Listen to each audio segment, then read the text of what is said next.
Hello and welcome back to Sunny Isle. We have a lot to cover in today's episode in order to develop the city, including upgrading the rural road network for better connectivity, harnessing natural resources in our starting area, and maximising profits through targeted taxation. But first, let's sort out some death care. Let's see what we get for this. More loans, of course. Ore mining, fire and rescue, and police. Welcome back. I decided to put the cemetery over by this hill. I was trying to find a good spot in the region. Avoided placing it anywhere along the river because I imagined if it ever flooded, that'd be quite an issue. And it looks like we're suffering from power issues still. Let's have a look at the power situation up here. Yeah, so consumption's still pretty high, so we might need to put another one down. And then can I connect this one up to here? We all good? Yeah, so I was looking at the region and it's not actually that much flat land. So if we have a look at the contour lines, we've got this area here on this side of the river and then over near the coast. Then we've got this large hill just behind the city with a little bit of land in between. I could have put down a crematorium, but I felt like a cemetery has pretty good facilities. It can hold, I think, 5,000 deceased, so that's really high, and the employee number is quite low. Let's connect this up to our water network over the bridge, and then let's use our curve tool to connect this in.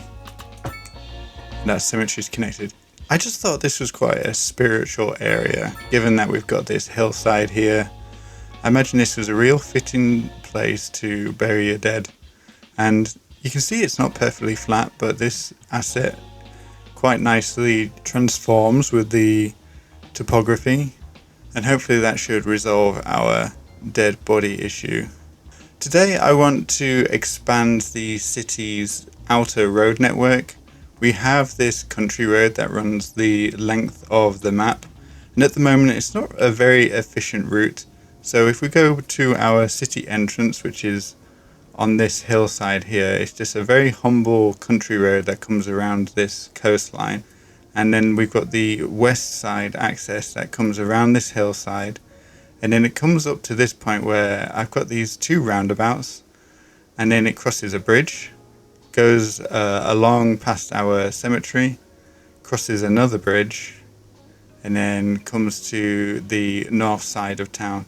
I think we need to create access here before we even get to the river, and we've got a nice clear plain that we can kind of bring a road through and connect it up. And I'm aiming towards the industrial area. I imagine that's going to be the neighborhood that requires the most access.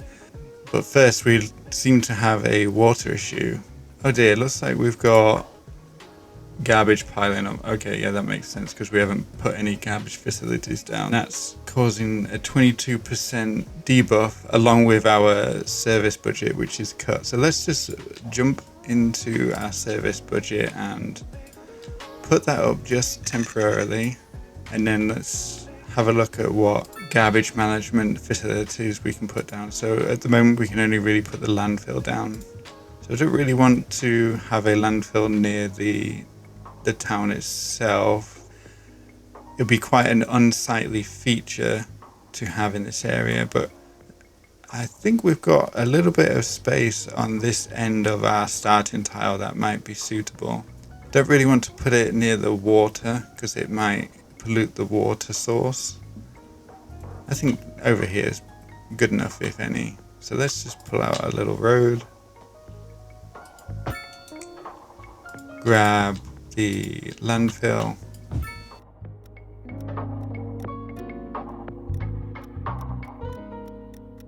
There we go.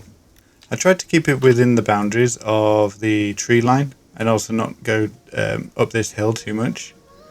But I think that looks pretty good. It's not going to be the nicest thing to see as you're coming into town, but it's a needs must situation until we get enough money to build something different. I'm just going to do a quick pipe because I'm going to be redeveloping these roads. Beautiful, looks like that's resolved most of our issues. So I did read on the City Skylines modding Discord that the water pumping station has a garbage accumulation bug and it is creating more than it should. And so we may want to consider changing this with one of our other water service buildings. For now, we'll just monitor it and see if we can keep on top of the bug. Our city is quite small at the moment, so a garbage facility should be able to keep this issue down. One more windmill. I can't believe how much juice these guys are using. Okay, let's get to work with our new road project. Let's go to our development tree and we need advanced road services first of all, and then we'll grab our highway, and then that gives us access to the 2-lane rural highway. Let's start in the town first. So I want it to come along this road here, so let's upgrade that. There we go. And we've got all these empty lots that we've just removed, so let's just replace those with medium row housing because we're continually needing to upgrade or increase our population.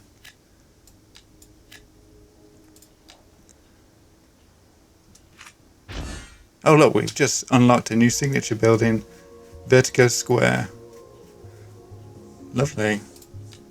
We've still not put down our extreme athletes building yet. We might have a look at doing that if we've got time at the end of the episode.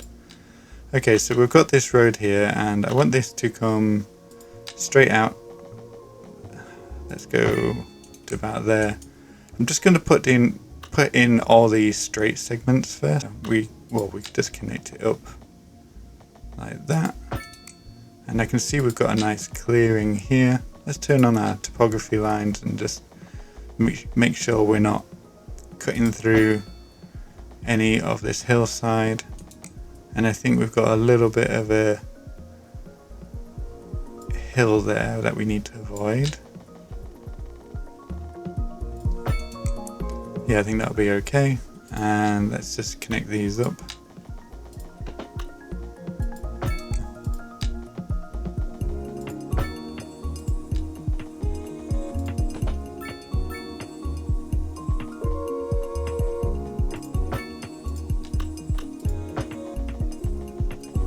And we should start see traffic using this route instead. It's a much faster route. I'm not sure I'm happy with that corner. I don't think it's a natural shape that you'd see. I think most people, when these roads were initially used, they're probably just dirt tracks. They probably would have come right around this bend much smoother. Let's just go for a larger curve, shall we?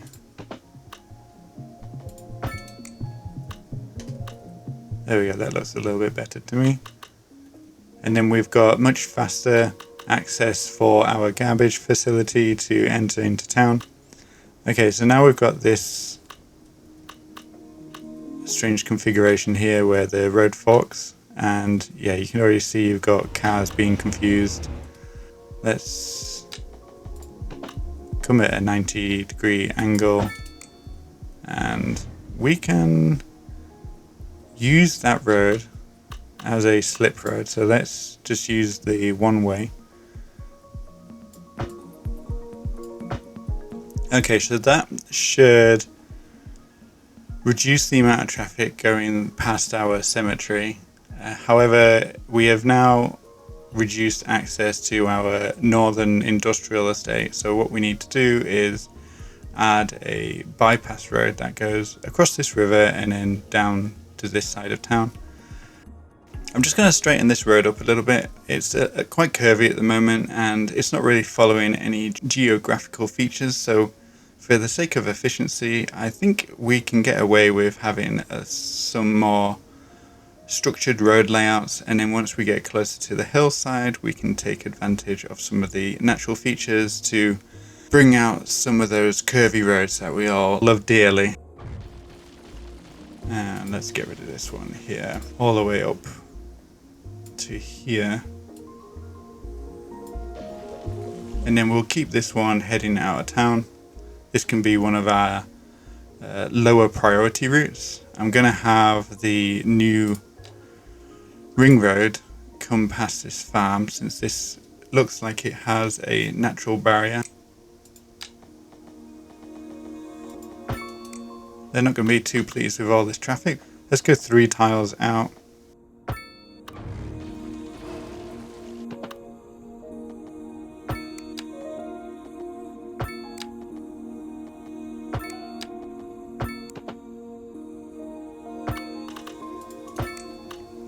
Okay, so we need to head up to this road here. I'm just going to go straight out for the most part, up to that road there. I think that would be suitable.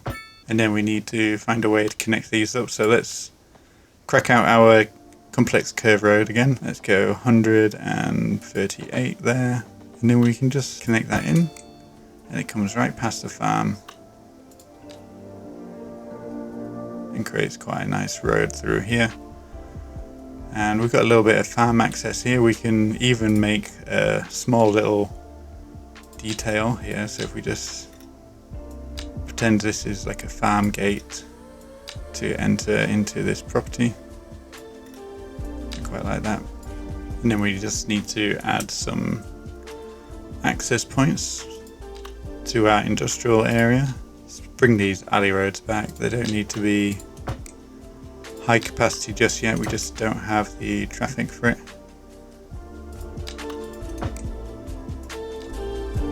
But I'm going to just upgrade that to a highway so that we get these little shark's teeth. So these little shark's teeth denote that this is a giveaway, and you have a yield sign on each side.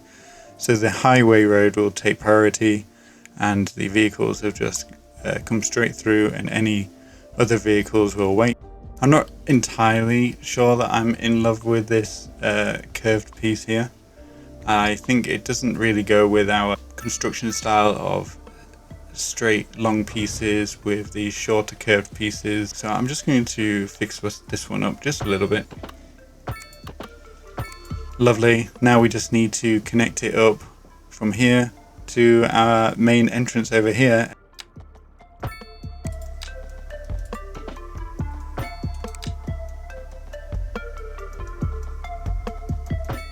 Let's grab the 2-lane highway, and I think I am going to use the complex road tool for this one.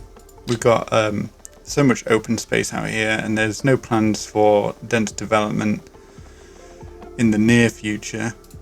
This will probably be mostly farms. Connect that in. Nice sweeping road. Hey look, we've reached milestone 4. Let's go right into the middle, and then let's bring this in. This is the city entrance here, so you come past this hill. And then you can either come up here into this more rural area where we've got the cemetery, or you can head into town this way. Okay, so milestone 4, we get $100,000. District creation tool, that's great. We can start naming some areas and policies. Let's have a look to see if we can put that service budget on. Currently in a surplus of 240,000. So let's turn on the policy and let's see how much that will cost us. So it looks like it's put us in the red. So how much is that costing us? So service upkeep. No, it's service trade. So 620,000. Wow. Let's turn it off before we lose all our money. I'm not sure when you would use that policy, to be honest. I thought this was supposed to be here to help you in the early part of the game, but I guess not. So what are we missing? We're missing fire by the looks of it. We've got lots of burnt down houses in the area. Let's put in our own fire station. We've got this access to our new ring road that goes right around the city, bypass roads to access other areas. I think this area will probably be dedicated to city services. It seems a good place. So let's grab our district creation tool and let's mark out some neighborhood. So this side I'm going to call Ruben.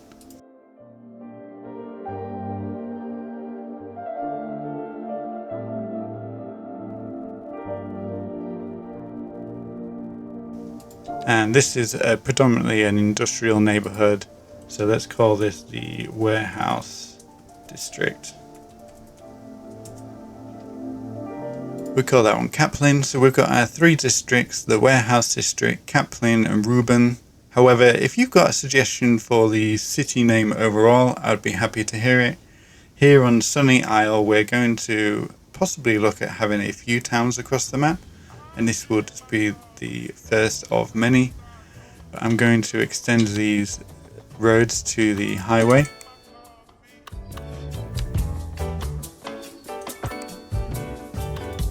And then this gives a boundary. So yeah, that looks really nice. It's much more populated than where we left off in the last episode. However, with that, it does mean that our unemployment has been growing. Make sure that we're providing plenty of jobs. And I think to do that, we can continue to expand on our farms. So I'm going to have a look to see if we've got any natural resources in this area, which we do. We've got some nice fertile land. I'm going to put down another textile fibre farm and ramp up the production of clothing in the city. If we look at our city statistics and go to our business wealth, textile fibre is booming in business, so it looks like something that is suitable for the area. We've got plenty of uneducated workers, and it's probably quite a light product to move around and export. So let's expand on this trade, and maybe we can even tax cotton specifically a little bit higher and get more income from that.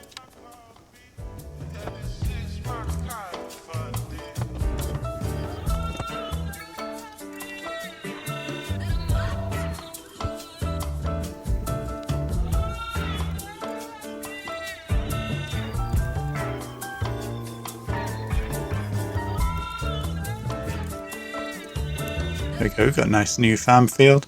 Just followed the tree line so we get a nice natural shape. And we get these nice little wildlife areas with a small little clearing in between. I think that looks really nice along the river. I imagine it's quite fertile along this river area. So this is where we'll prominently use most of our farming fields and increase the working opportunities along with that too. With that, we've got 35 open positions here. And as this levels up, we should get more workers. We are getting a little bit of crime out here by the landfill, which is a little bit worrying. I'm not sure what kind of crime would be happening here. Maybe hiding some suspicious items in the rubbish. Besides that, yes, we don't have a police station in the city yet, so maybe that's worth adding in our civic centre area. I am a little bit concerned that this road might need to be widened in the future. So why don't we just add a access road just behind this house here. And yeah, our first police station. Let's just double check to see we're not using too much budget. So yeah, let's bring that down to 50%. And fire and rescue, we can bring that down as well.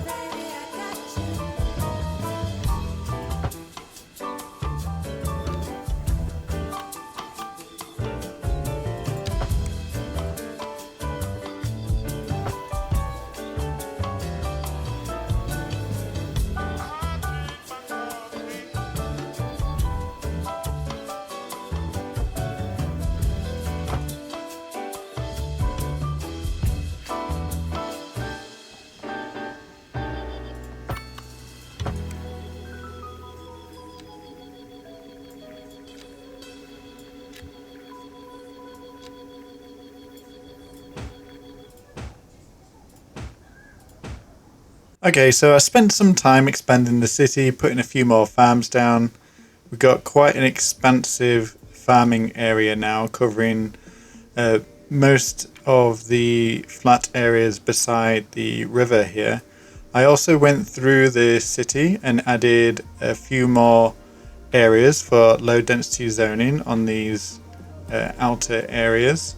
And I also jumped into the more dense areas and added some more row housing, and we've got this little industrial section here, and overall the city's coming together really nicely.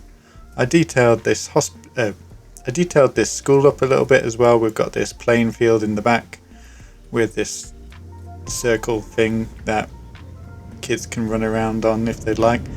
But yeah, I mean, look at this. It's a low density dream here. So when I was rezoning, I was mostly targeting homes like this where they take up, I think, 3 by 6 spaces. I mean, look at the size of this house. So these houses, when they were first built, the land was quite cheap, the value was low, and so to run these houses, to maintain them and pay the rent, wasn't very much. But eventually they start to suffer with not high rent issues, but they do end up having like a wretched household wealth. So it's interesting when you zone new areas that have been near the developed part of the city for a while, you mostly get smaller lots coming in. I didn't zone these individually. They came in like this because they want to be able to afford where they live. So we've got all these cotton farms now, and while I was placing these down, we did unlock a new signature building, the dairy house. So we might try put that down in the next episode. We're currently in a surplus of 3,000, and most of that is coming from our taxes. So we just quickly scan through the taxes. So because of the poverty in the city, I did start to reduce some of the residential taxes, giving the most discount to the uneducated and poorly educated, since they're going to be paid the least in their employment. But if we pop down to our textile farming, which is named cotton here, they're allowing us to tax them up to 22%, and we're raking in 103,000. That is almost a fifth of all our tax revenue. And to determine how much businesses are willing to pay in taxes, don't look at the production panel. This is only useful when you want to control what is produced and what is imported into your city. The best place to find out this information in terms of how much you can tax is in the city statistics panel. And if you come down to business wealth, open up the industry, and if we go down to textile fiber, this tells you the wealth of the business. And throughout this time, as I was building all these farms, the wealth of these companies was just going up and up and up and up. And I just kept on bumping up the tax, like 1 or 2% at a time, waiting a few weeks, seeing if it would come back down. And eventually we plateaued out. So you don't want this to completely plateau out. I think I might drop it down by a percentage. You still want the companies to be profiting so that they can maintain the business and they can hire more staff and expand. So make sure you check out your city statistics. I've gone through most of these, and if I see an upward trend in profit, I will bump up the tax maybe 1%, or if I see a decrease in profit, I will drop it down by 1%. Not all industries are created equally, as the products that they're producing do way differently. They have different supply chains, and that affects the cost of the production overall. And so with cotton, because we're producing so much of it locally, there's barely any import costs, there's only export. So most of the profit they're making from exports is actually coming into the government pocket. So as I said, I'm going to just drop this down just a little bit, and we only lose around about $5,000, so it's not too bad. But you could probably replicate this with a lot of the other natural resources. Stone is really good for businesses to maintain their buildings, or residents to maintain their buildings, so that's a really good item to have locally because it's very expensive to import due to the weight. And similar to coal mining, that's a very heavy item. And coal mining also employs a whole lot of people, so if you're ever struggling with employment, put down some coal mines and they will quickly reduce unemployment. So let's take a look at our unemployment figure. We're currently at 0.3%, so we're actually not supplying enough workers to our businesses, so we'll probably need to have a look at increasing density, adding more housing. And I'll just give you a quick tour of our farms. So I've got all these little country roads that come off the main road, and they also included footpaths so that if people don't have a vehicle, they can get to their place of work when needed. And there's another one here that runs along the river, which is quite nice. It starts up here by the main bridge and comes all the way through here and up to this little farm area here. I also added a couple little industrial sites. There's a small one here and another one here. I did turn off the pump in the end because the garbage accumulation at the landfill was becoming quite high. I think we'd already reached around about 30 to 40% capacity, and instead I've added a water pump just in the middle here. We've got a nice large water reservoir underneath here. As I'm recording this, a patch has just been dropped where we've got loads of new buildings and decorative items such as surfaces. So we now get the opportunity to put in a beach, which is fantastic. I was just talking about that in the last episode, wondering whether I should install a mod to help with that, but now we can do it using the vanilla tools. So thank you for joining me on this episode. I really appreciate all the support, all the comments and likes.